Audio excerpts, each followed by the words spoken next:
I didn't pick that dress because it was pretty. I picked it because it had sleeves. Long ones. Down to the wrist. High neckline. Soft silk, but not the kind that shows.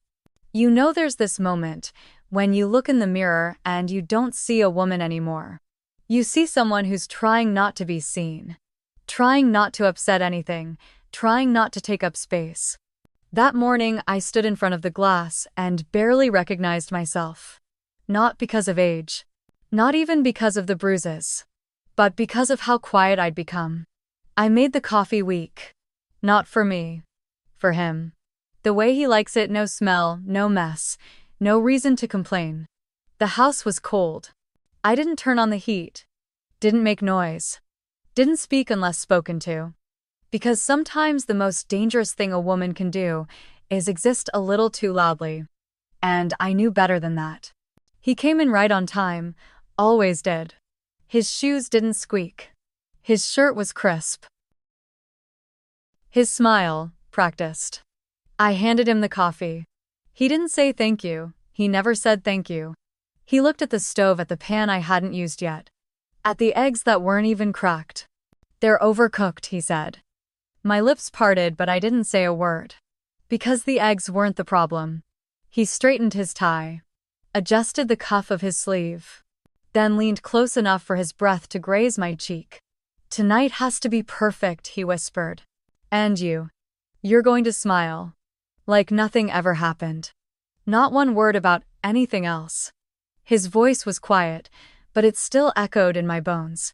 He left, like it was any other morning. And I just stood there staring at the eggs I hadn't made wrong. The bathroom mirror caught me by surprise. There's something cruel about morning light. How it shows everything. Even the parts you try to forget. My reflection didn't look scared, it looked trained, eyes straight. Jaw soft. Not defiant, just obedient. I opened the top drawer. My concealer was almost gone. The sponge, the corners were stained a dull gray. I knew what kind of makeup I'd need to get through tonight. More than coverage. More than color. Something thicker. Something that says nothing to see here. I stepped out of the bathroom. The hallway was quiet. So quiet I could hear the heat ticking inside the walls, except the heat never reached this room. The floor tiles were cold. They always were. I pulled open the closet, reached for the hanger.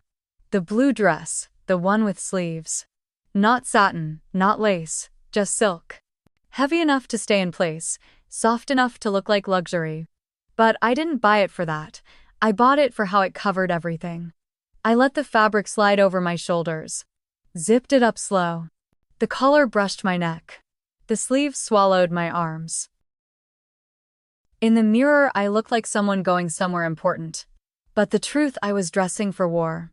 A quiet kind. The kind where your only weapon is hiding well. Before I left the room, I reached for my phone, swiped left, typed the passcode. Opened a folder no one else knew existed. There it was.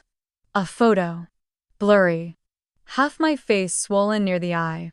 The bruise had turned yellow in the picture, the kind of color that doesn't hurt anymore but still remembers. I didn't delete it. I didn't zoom in. I didn't cry, I just looked. For a second longer than I should have. Then I turned off the screen, slipped the phone into my bag, and walked out the door. Like nothing ever happened. From the outside, I guess we looked perfect. Like one of those couples on a Hallmark card. Polished smiles. Coordinated outfits. A house that smelled like cinnamon and control. But the truth, I couldn't even walk across the living room without holding my breath. The party was supposed to start at 6. By 4:30, I'd already arranged every candle, every napkin, every appetizer twice. The window panes still had frost clinging to the corners. Outside, it looked like a postcard. Inside, the air was thin. Graham wanted symmetry. 5 candles per tray, no exceptions. I counted them slowly like a ritual. 1, 2, 3, 4, 5. Then again. 1, 2, 3. There was a knock at the door. Too early. I turned, half expecting it to be Joan. But it was Jake, Graham's coworker. Quiet, polite. One of the few who never overstayed. "Hey," he said, rubbing his hands. "Thought I'd beat the rush." "Need help?" I opened the door wider. "You're early." Jake looked down. I didn't realize I was holding the silver tray at an angle. He reached for it, gently steadying the weight. "You okay?" he asked, then his voice softened. "You're limping a little." I forced a smile. "Just twisted my foot this morning." "Clumsy me." Jake tilted his head like he wanted to say more, but didn't. He just followed me in quiet as snow. Jake stayed by the counter watching as I adjusted the appetizer platters again. I could feel his eyes, but he didn't speak. Just watched. That was the thing about him, he didn't ask questions he knew people wouldn't answer. But sometimes, he made statements that didn't feel like small talk. "My sister used to have that same look," he said after a while. I didn't turn around. "She used to line things up. Fix little details, like her life depended on it." A pause. Before she left, I tightened the ribbon on a napkin, pressed the corner down, smiled at it like it had said something funny. "Tell her I like her style," I said lightly. Jake didn't laugh. The kitchen clock ticked louder in the silence. Then my phone buzzed. "Joan." I didn't need to answer to know what the message said. I pressed the screen. It was short. "Coming early, be there in 20. Not a question. Not a hope, that's okay. Just Joan, Graham's mother, as punctual as a judgment. I swallowed. Jake saw my face change but didn't push. "You sure you're okay?" he asked again, gently this time. "I'm fine," I said, even though we both knew I wasn't. And then the doorbell rang. Right on cue. I opened the door before Graham could. Joan stood there in her camel coat, one gloved hand holding a silver gift bag, the other already halfway to her hip. "Well," she said, brushing past me with a kiss that barely touched my cheek, "this looks festive." She scanned the living room like she was appraising it for resale. Then her eyes came back to me. "You look pale." I blinked. "It's the weather." Joan pursed her lips. "Wisconsin winter," she said, as if the cold had disappointed her personally. She handed me the bag. "Put this somewhere, he won't open it early." He was always impatient like his father. I nodded and set it by the console. Behind me I could hear Jake and Graham laughing over something in the dining room. Their voices bounced off the walls. Joan stepped out of her boots slowly, neatly lining them up. She took off her coat and folded it over her arm like she expected me to take it. So I did.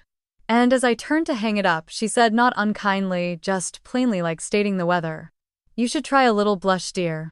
You look tired." I smiled without teeth. "That's probably because I am." She gave a small laugh, but there was no warmth in it. Just observation. Joan noticed everything. But she never asked the right questions. The front door opened again. Our neighbor Linda stepped in with her usual cheery voice. "I brought the lemon almond cake, his favorite, right?" She beamed, holding a white box tied with gold string. "He's lucky to have someone like you," she added, eyes soft as she handed me the cake. My fingers gripped the box tightly. Tighter than necessary. When she left, I noticed the marks my hands had left in the cardboard. 4 neat indents. In the dining room, Graham raised his glass and said something that made everyone laugh. Jake smiled politely, but his eyes weren't on Graham. They were on me. I turned away and went to set the cake down. The kitchen felt warmer with more people in the house, but I still couldn't shake the chill in my spine. The kind that came not from the cold but from waiting for something, anything, to go wrong. The napkins were already folded. The hors d'oeuvres were symmetrical. The wine glasses had been polished twice. Still, I checked each one again. Not because they needed fixing, but because I needed something to fix. I was adjusting the silver photo frame on the hallway table again when Jake's voice came softly behind me. "You don't have to stay in this." The words floated in the air like steam disappearing before they could settle. I didn't turn around. Instead, I straightened the frame. It held a picture from our wedding, me in ivory lace, Graham in his pressed navy suit, both of us grinning like we were on a magazine cover. That smile had taken hours to perfect. And years to maintain. Jake didn't say anything else. He didn't need to. Behind me, I heard Graham's voice from across the house. Babe, smile for the pre-party photo. I turned slowly, smoothing the front of my dress. Jake was still watching. I felt the familiar shift on my face. Not a smile, not quite. Just the thing I do when people are looking. And in that split second, as the flash of Graham's phone lit the hallway, I wondered what would my face look like if no one else was watching. I stood beside the cake. White frosting. Gold candles.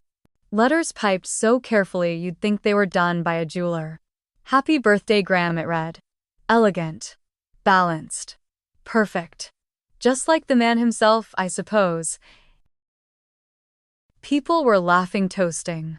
Wine glasses catching firelight like prisms. The living room smelled of vanilla and cedar and celebration. But to me it felt like standing in front of a casket. And somehow I was both the guest and the one inside. I adjusted the hem of my dress. It didn't need adjusting, but my hands needed something to do. Anything to distract from the weight in my chest. This was the version of me everyone loved. The composed wife. The quiet smile. The dress with sleeves. I glanced across the room. Joan sat by the fireplace, swirling wine in her glass. She was watching. Not sipping, just watching. Mr. Caldwell approached, his breath slightly sweet from dessert wine. You know, he said, tipping his glass toward me, Graham's a lucky man. You've got grace. The kind they don't teach anymore. I smiled. The corners of my mouth lifted on command. Thank you, I said softly, my voice not quite mine. Don't ever let him forget it, he chuckled, then wandered off to talk business with another guest. And I stood there next to the cake, still smiling, still performing. A younger woman in emerald green touched my arm. She was one of Graham's colleagues' wives. I think her name was Melissa. I just wanted to say, you're so elegant, she whispered. I mean, I watch you at these things, and you never seem flustered. Not like me. I always say the wrong thing. I tilted my head, offered her the kind of smile that was practiced, not felt. That's kind of you. She blushed, tucked a piece of hair behind her ear. My husband always says I talk too much. I guess I admire quiet women. You have presence. Presence. That word sat heavy on my chest. Not voice, not power, just presence. I nodded again, said nothing more. After she walked away, I took a sip of wine I didn't want. It tasted like metal. Or maybe that was just my mouth dry from holding too many words back. Graham was holding court near the piano. He looked radiant under soft light, laughing with guests, arms slung over someone's shoulder like a man who belonged to the room. He caught my eye, raised his glass, winked. Then he said it loud enough for everyone to hear. To the woman who makes me look good, my wife. Applause. Laughter. Eyes turned toward me. I nodded again, smiled again. Felt something inside me shrink smaller. Someone clapped me on the back gently. You've got poise, sweetheart, a guest said. I excused myself and walked toward the kitchen, heels soft on the rug like a ghost moving through her own story. The kitchen light was brighter, colder, unforgiving. I set the wine glass down on the counter. Both palms pressed into the cool granite, steadying myself. My hands were trembling slightly. Not from the alcohol, from the kind words. The clapping. The parts no one saw that were suffocating me. I closed my eyes. Breathed in slow. Counted to 3. 1, 2, 3. The back door creaked open. Footsteps measured, not hurried. Not Graham. Not Melissa or a neighbor.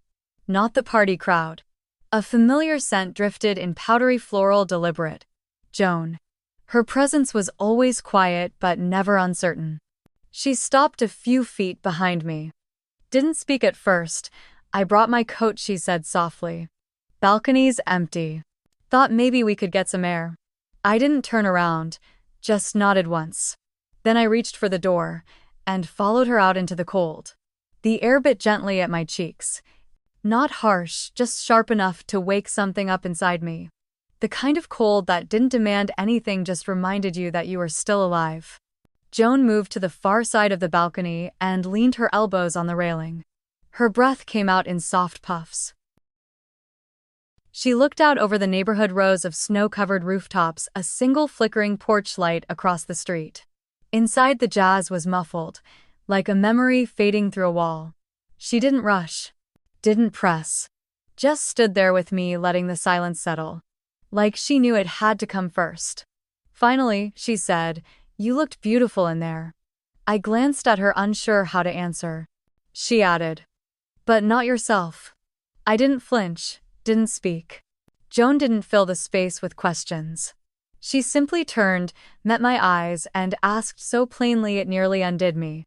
"Do you want to tell me what he did to you, or should I guess?" The frost glimmered on the railing between us. A wind passed by, light but steady. I didn't answer. I just raised my hand and slowly began unbuttoning the sleeve. My fingers trembled, but not from the cold. The silk resisted slightly at first. A stubborn thread near the cuff. But then the fabric slipped soft against my skin and the bruise began to show. It wasn't fresh, not dark purple.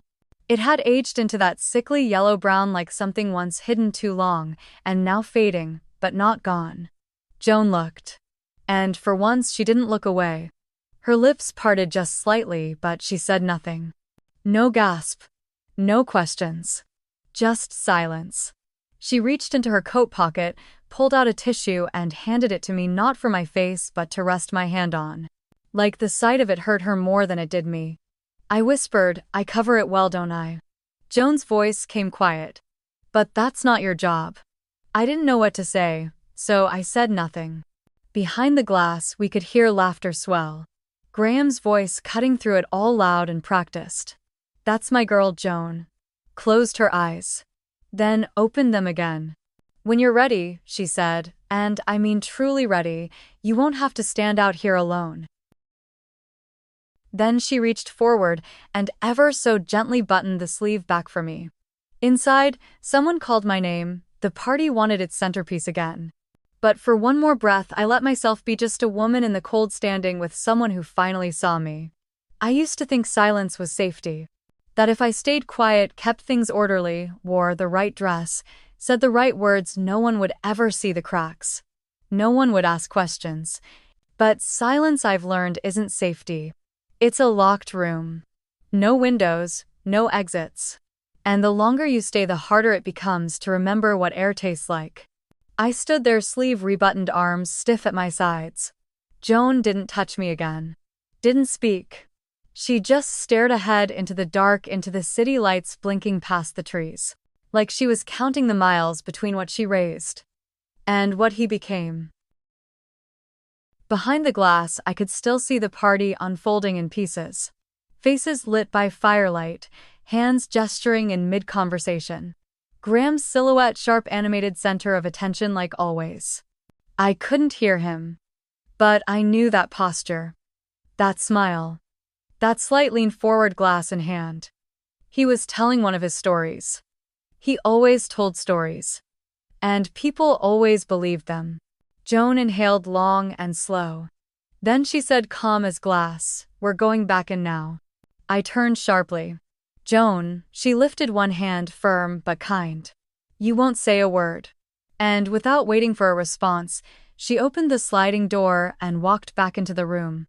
I stood frozen. The door eased shut behind her with a quiet thud. The kind of sound that felt louder than it should have been. Inside the room didn't notice, not yet. Graham was still talking. Still laughing.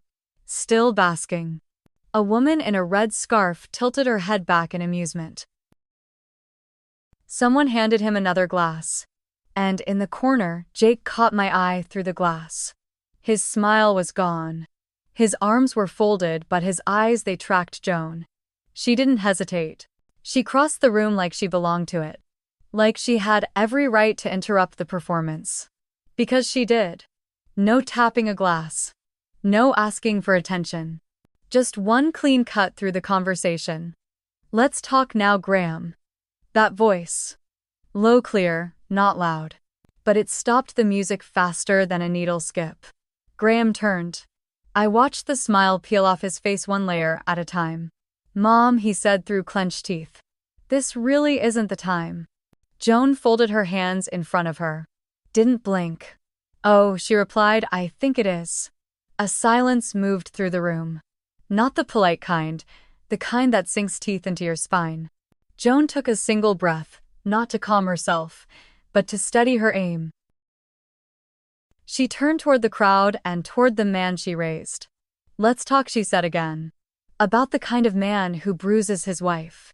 Her voice didn't shake, because she didn't iron his shirt. The words didn't echo. They landed. Flat.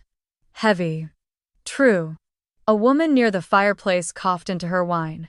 Someone else backed away like the accusation might be contagious. And Graham, his lips parted but no words came out. Not this time. He looked around like someone drowning in a glass room. Everything visible. Nowhere to hide. Joan didn't flinch. She stood there, hands still folded. Not ashamed, not embarrassed.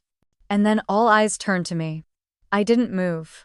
For a second I thought my feet had turned to stone. The room had stopped breathing. Even the jazz in the background seemed quieter, like it too was listening. I could feel Jake's eyes. I could feel Graham's warning glance like a hot wire pressed against my skin. Don't ruin this. This. His image. His story. I stood by the drinks table half in shadow, my dress still perfect. My hair still pinned. But something in me had shifted. I heard Joan's voice again, calm, clear. She didn't ask me to say this, she hasn't said a word.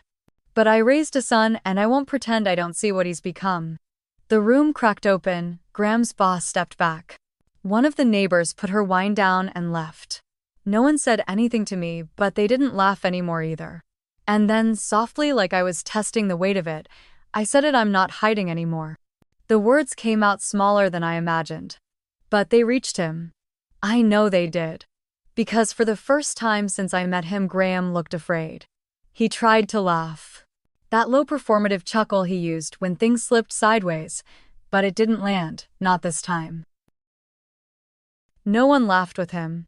Not even the woman in the red scarf who'd spent half the night clinging to his arm. She turned her face away. He cleared his throat. Mara's just tired. The holidays, they've been stressful. His voice cracked on the word stressful. I didn't answer.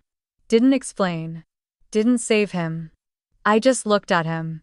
Let him drown in that silence he used to weaponize against me. Joan stepped beside me. Didn't touch me, just stood. We didn't need to say anything else. We already had. And Graham, he stood there suddenly so small in the room he used to command. Jake raised his glass not in a toast but in something closer to acknowledgement. Then he set it down and walked toward the door. The party dissolved quietly after that. No scenes. Just shoes on tile. Coats over arms. Eyes that didn't quite meet mine but no longer looked through me either. And when the room was nearly empty, just crumbs on plates, flickering candles, and the scent of cooling wine, I finally exhaled. Not a dramatic breath. Just full.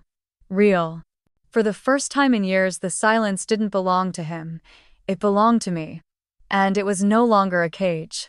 He told them I was making it up. That I bruised easy, that maybe I fainted. That I was fragile. Emotional. Too sensitive to handle marriage like a grown woman. I didn't argue.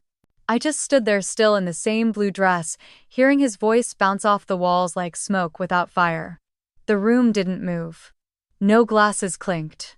No one reached for more wine. Even the fireplace seemed quieter. Just the faint hiss of logs settling into ash. I take care of her, Graham went on. I've always taken care of her. Look around. This house, this party, none of it would exist if I didn't love her. His voice cracked on love. It didn't sound like love. It sounded like a child begging not to be caught. I turned to the guests' faces I'd known for years. Some were looking down at their shoes.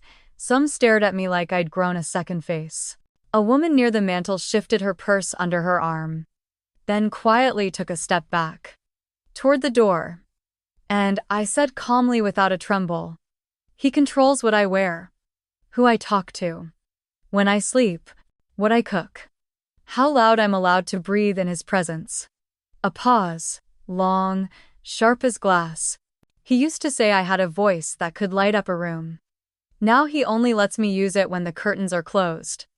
No one clapped, no one moved. You could hear the crackle of the fire, the faint hum of the refrigerator in the kitchen, sounds too ordinary for a moment like this. Graham scoffed. Louder this time. Like noise could patch what had already split wide open. She's confused, he said, waving his hand like he was brushing me off the stage. You all know how she is. Always looking for attention when things get a little too quiet at home. He was sweating now. Upper lip, temples, collar damp. She's always been fragile, he added, even as a kid. Just ask her. That's enough, Jake said. His voice was quiet, measured, but somehow louder than Graham's shouting. Jake stepped forward, positioning himself just slightly between us. Not threatening, just present. Graham looked at him, eyes narrowing. She's my wife, he snapped. My property. And that word was the end of whatever sympathy he had left in the room. Joan's voice broke through like a pane of glass, finally giving way. Wrong, she said. Everyone turned. She's not yours. She's never been yours. She didn't raise her voice. She didn't need to. And for the first time since this all began, Graham looked like he didn't know what to say. I didn't look at Graham. I looked at the others, the guests who'd seen me at every company holiday party, who'd sat beside me at baby showers and church potlucks, who'd hugged me at the funeral for his uncle and said, "You two are such a solid couple." I looked at all of them. Some couldn't meet my eyes. Some finally did. My name is Mara Ellison, I said, and it felt strange, like saying it out loud was something new. And everything you just heard is true. No one gasped. No one argued. Even Mr. Caldwell, Graham's boss for nearly 10 years, shifted his weight to the other foot and pressed his lips into a line that didn't need explaining. Jake stayed beside me, silent. A steady presence. And Graham, he opened his mouth again, but nothing came out. Because what can a man say when the story he's written begins to collapse in the hands of everyone who used to believe it? He looked smaller now. Not in body, but in posture. In stature. In the way power drains when truth enters the room. Graham tried once more. Tried to summon charm. Tried to paint me as the unstable one. Tried to gather the air around him like a cloak he used to wear so easily. But it didn't work. Not anymore. Come on, he laughed dryly. This is ridiculous. You all know Mara. She cries during detergent commercials. She's not. This. She's not strong enough to. He caught himself.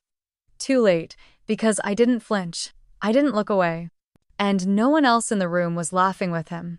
A woman near the door, someone I barely knew, maybe a wife of one of his coworkers, touched her chest softly. Then quietly walked out, and that was the beginning. 2 more followed. A man set his drink down without sipping. A younger couple whispered, then stepped aside without fanfare.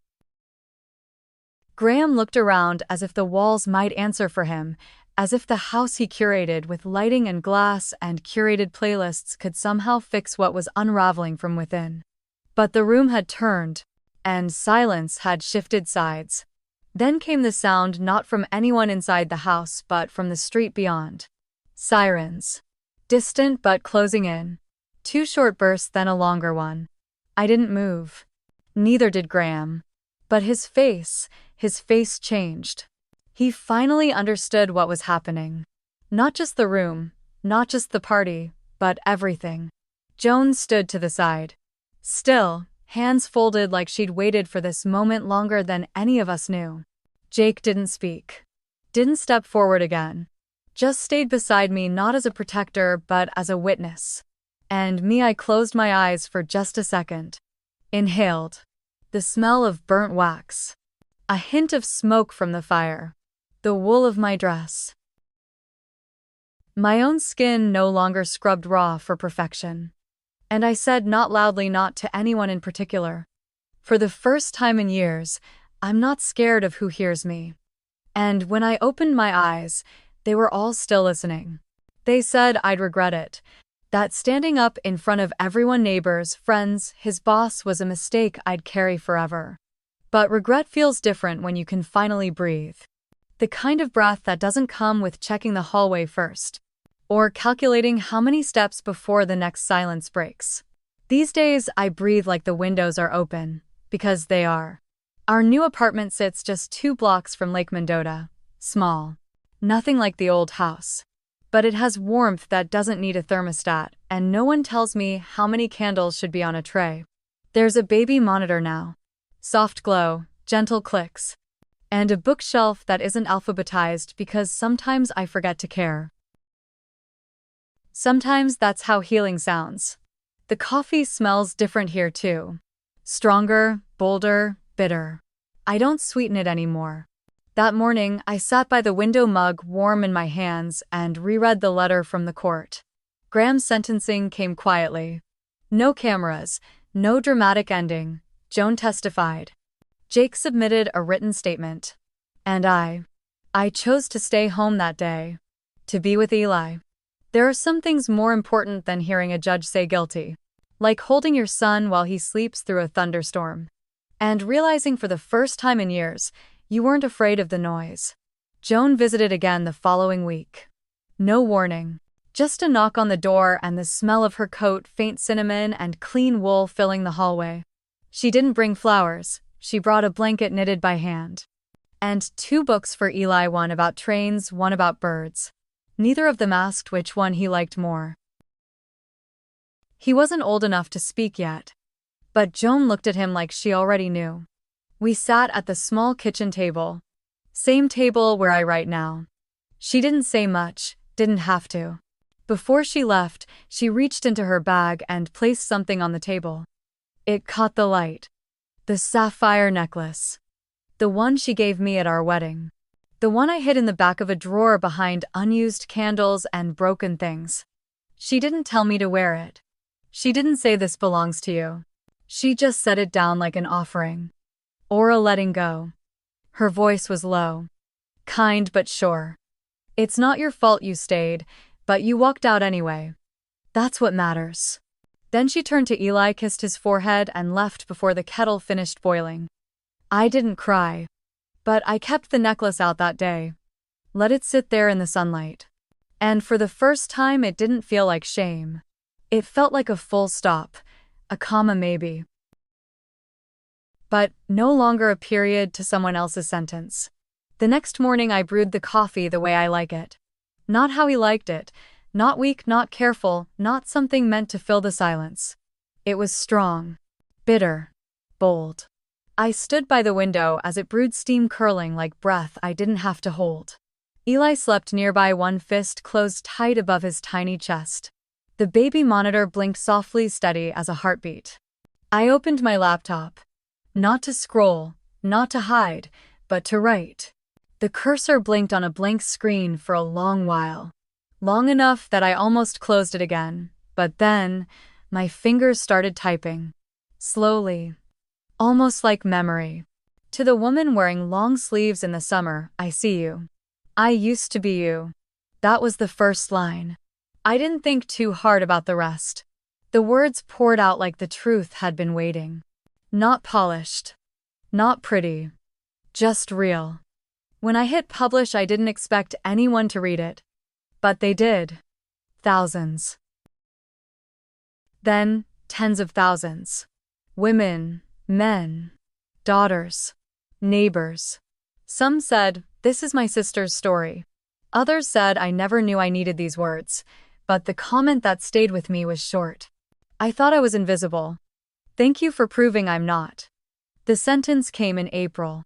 7 years, 3 for assault, 4 for obstruction, lying to investigators, and the rest they could finally prove. Joan testified. She didn't cry. She didn't spar him.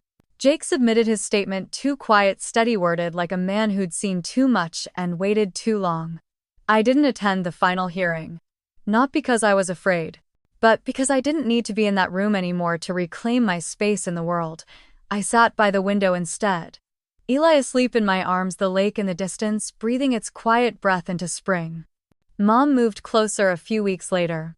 She didn't ask questions about the past. She just helped repaint the kitchen and whispered lullabies in Icelandic to Eli when he fussed at midnight. Joan came by once a week. Always with a book. Always with the same gentle authority that had saved me without ever raising her voice. The lawyer Karen called last Thursday. Civil suit settled, she said. My name was finally off the joint accounts. Off the deed. Off every document that used to bind me to a life that never saw me. But I wasn't thinking about that. I was watching Eli reach toward the bookshelf, chubby fingers brushing the spine of a book called The Listening Tree. And I thought, maybe that's what I'm doing now. Not shouting, not hiding, just listening again. To the sound of my own life returning. That night, the rain came soft. A spring kind of rain, not the kind that lashes, but the kind that hums outside your window like a song only the trees remember. Eli stirred once. Then settled. I stood by the crib watching his chest rise and fall, and I thought about all the things I'd stopped fearing. Not because they weren't real, but because I no longer answered to them. The baby monitor blinked. The apartment smelled faintly of warm milk and old books. I sat down, opened my laptop. Typed the first post for the blog I never thought I'd start, to the woman who wears sleeves in summer. To the one who says she's just tired again. To the one who flinches when someone says her name too sharply. I see you. You are not imagining it, you are not alone, and if no one believes you yet, that's okay. Believe yourself first. I didn't reread it. I just hit publish. Then I leaned over Eli's crib, brushed my fingers across his tiny forehead, and I whispered. You saved me. Before you were even born, there were no violins. No epilogue with fireworks. Just the slow return of breath, of voice. Of the self I'd hidden behind silence for too long. And as I turned off the lamp beside the crib, I said it aloud, quiet, firm, like it was the last lock being opened. I don't need to be believed by everyone. I just needed to believe myself. It's been 18 months. That number doesn't sound like much unless you've lived every hour of it rebuilding yourself from the inside out. There are mornings now when I don't flinch at my reflection. There are evenings when silence means peace, not control. Eli is starting to babble. He loves the sound of his own voice. And every time he laughs, really laughs, belly deep and unapologetic, I wonder what it would have felt like to be that free at his age. Some days I sit on the balcony with a book I don't finish. I drink my coffee how I like it, strong, hot, with a splash of cream. No apologies. Linda, my mom, lives a few blocks away. She doesn't ask too many questions anymore. She just shows up with casseroles and open arms. Joan visits often too. She's quieter now, not because she has nothing to say, but because maybe for the first time she knows someone else will speak up. I keep the sapphire necklace on a small ceramic dish by my bed. Not because I want to wear it, but because it reminds me of what I've outgrown. You don't walk out of a marriage like that and become someone new overnight. You become someone real finally. It's not about revenge. It's not even about justice in the way courtrooms define it. It's about saying, that was not love. And letting that truth sit there like a stone on the table until your hands stop shaking long enough to build something better. I used to think surviving meant keeping secrets. Now I know better. Surviving is speaking. Living is choosing. And healing is the part no one sees. It's quiet. It's personal. It's the way I now brush my hair without rushing. It's the way I don't apologize when Eli cries in public. It's the way I answer the phone without checking who it is. Healing is the long, patient walk back to myself. And I'm still on that walk. But at least now I'm facing forward. To you the listener, the witness. If this story stirred something in you, a memory, a bruise, a silence you've been carrying, I want you to know, you are not dramatic, you are not weak. You are not late. You are right on time to start over. Maybe your story doesn't look like mine. Maybe no one ever saw your bruises inside or out. Maybe your pain came in whispers, not punches.